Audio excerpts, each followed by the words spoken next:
Romans chapter 12, verse 17 today.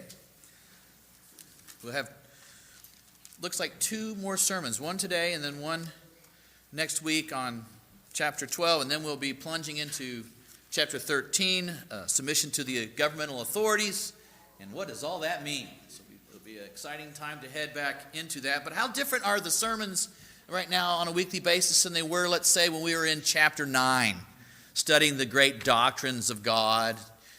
Chapter 8 and chapter 7, we were just every week. What is God like? What's he doing here? Look at how he deals with his people. All about him.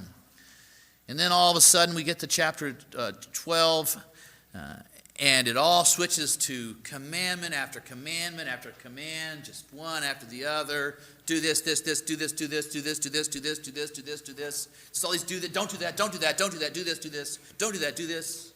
Isn't it amazing how we've gone from the great doctrines of God to, the practical applications toward men? That's where we are. Listen to chapter 12 again. Having just heard at the end of chapter 11 where we switch to the practical. For from him and through him and to him are all things. To him be glory forever and ever. Amen. I have finished highlighting our God.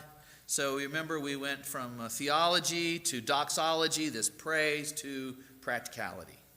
And so the practical, I appeal to you, therefore, brothers, by the mercies of God, to present your bodies as a living sacrifice, holy and acceptable to God, which is your spiritual worship. Then he tells how. Do not be conformed to this world, but be transformed by the renewal of your mind, that by testing you may discern what is the will of God, what is good and acceptable and perfect. And then he goes and tells you what is good and acceptable and perfect.